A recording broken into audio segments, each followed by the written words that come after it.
Welcome back, everybody, to the deep dive. Today, we're gonna take a look at the RMS-141 Xeku Eins. Nice. We got some pretty interesting documentation here about the Xeku Eins, and Yeah. I think our goal here today is to give everyone a concise overview of the Xeku Eins. Sure. Where it came from, what it could do, and why it's a noteworthy mobile suit in the Gundam universe. Yeah, absolutely. This isn't just another Gundam in the long line of Gundams. This one really has some interesting origins tied to some pretty major events in the Universal Century timeline. Yeah, and speaking of those origins, Hmm. let's jump right in. So the Xeku Eins was developed by the new Desides. Right.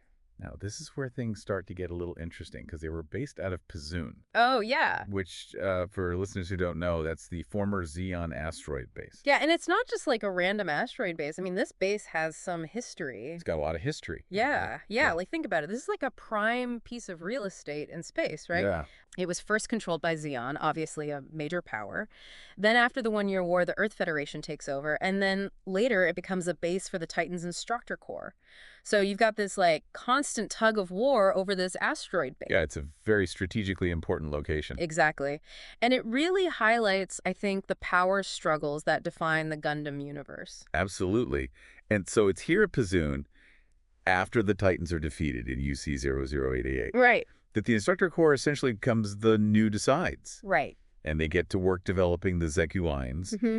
Now they partner with Anaheim Electronics Yeah. to actually manufacture this mobile suit, which is part of their X series. Yeah. What do you make of that, the new Decides partnering with Anaheim Electronics? Well, I mean, first of all, it kind of goes to show that they're pretty well resourced, right? I mean, you don't just get Anaheim Electronics to make you a custom mobile suit, just on a whim. Right. They're not some ragtag group. Right. Exactly. So it makes you wonder what Anaheim's motivations were. Were they sympathetic to the new Decides cause? Were they just in it for the money? Or were they just playing both sides? Exactly. Yeah. It's a very murky area when it comes to Anaheim and the flow of technology during this era. Yeah, for sure. And speaking of the technology, let's get into the design of the Xeku Eins itself. Now, this design was penned by Hajime Katoki. Oh, yeah, The Katoki.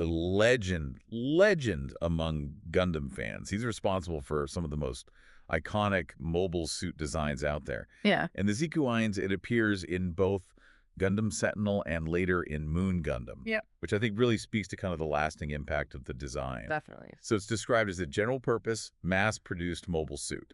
So in terms of the nuts and bolts, what are we looking at here? Okay, so it stands about 19.2 meters tall, which is, fairly standard for a mobile suit of that era.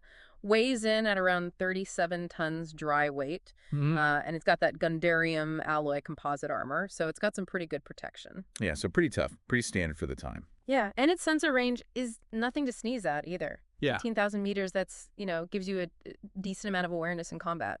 But one of the things that really jumps out from the documentation is this shoulder latch system. Oh, yeah, that's a big one. What's going on there? So this system allows you to basically add on different equipment to the shoulders depending on what your mission is. So you need better detection, slap on a sensor radome, you're going to be in a long fight, add extra ammunition, you need some serious firepower, boom, attach some rocket launchers. Wow. Okay. It's like the Swiss Army knife of mobile suit shoulders. Yeah, so adaptable. Yeah. Incredibly versatile. I mean, that's going to be a huge advantage on the battlefield. Oh, absolutely. I mean, imagine you're a pilot. You can just tailor your suit to whatever situation you're facing. You're not stuck with just, one set of weapons. Right. So, yeah, it gives you a real tactical edge. For sure. And then in terms of its standard weapons, it's not lacking. No, not at all. It utilizes a lot of weaponry that was common in that era.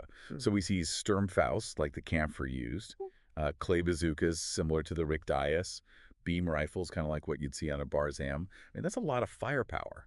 Yeah, and I think that's part of the design philosophy here, right? Like, they wanted to make a suit that could handle a variety of engagements, but also utilize weapons that were readily available. Yeah. Simplify the logistics for the new Decides. Makes sense.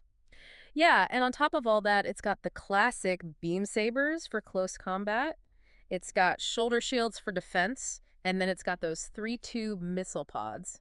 kind of reminiscent of the Gundam NKV. Yeah, a little extra punch. Yeah, exactly. So our sources go on to detail three main configurations of the Xeku Eins. Hmm. You've got the Type 1, which is kind of your standard beam rifle with a grenade launcher, sort of Yeah. your jack of all Yeah, trades. a general purpose unit. Exactly. Then you've got the Type 2, which is where it gets a little more specialized. This one has a disc radome and a long-range beam smart gun, specifically designed to take on some of those heavier targets, like FAZZ units. That's interesting. So what do you make of that specialization? Well, I think it shows that the new Decides, they weren't just throwing whatever they could at the Federation. They were actually anticipating the threats they'd be facing and developing specific countermeasures.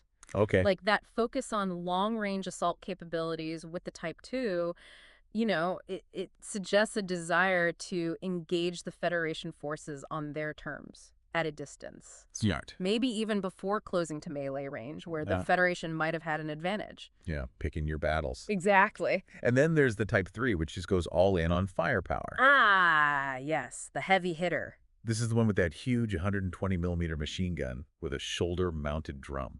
I mean, that thing must just spit out rounds. Oh, yeah. Yeah, and I mean, it makes sense that this became like a high-grade model kit. Yeah. It's Just a visually striking design. So yeah, the Z2 Eins, it definitely played a crucial role in the new Decides rebellion against the Earth Federation in UC 00088. Oh, absolutely. It was a frontline unit. Right. It wasn't just some background mobile suit. Right. It wasn't just there for show. It was there to fight. Yeah, and I think it really showcased just how effective a versatile, mass-produced mobile suit can be, even against a larger, more established military power. Yeah.